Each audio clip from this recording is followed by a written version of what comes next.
কি রান্না হচ্ছে দেখো। প্রথমেই বলি শুভ দুপুর বন্ধুরা। তো দুপুরে রান্না বান্না নিয়ে আবার চলে আসলাম। তো কি রান্না হচ্ছে দেখাই, দেখো। এই যে আম দিয়ে ডাল করেছি।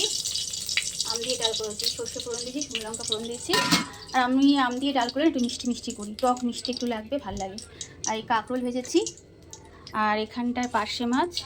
এই পার্শে মাছগুলো না আমি এই যে পেঁয়াজটা ফোড়ন দিয়ে আর কালো জিরে ফোড়ন দিয়ে করবো। কেননা পার্শে মাছটা যেহেতু আমরা জানি এটা জ্যান্ত মাছ, তো এটা না একটু নরম হয়ে গেছে মাছটা। হ্যাঁ, তো এটা একটু কড়কড়ে করে ভেজে এই আলু পেঁয়াজ দিয়ে করব।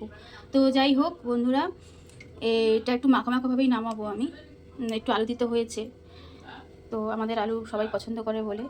তো ঠিক আছে, রান্নাবান্নায় যে পার্শে মাছের এই মশলা, এই যে মাছটা ভাজবো। মাছটা একটু কড়া করেই ভাজবো।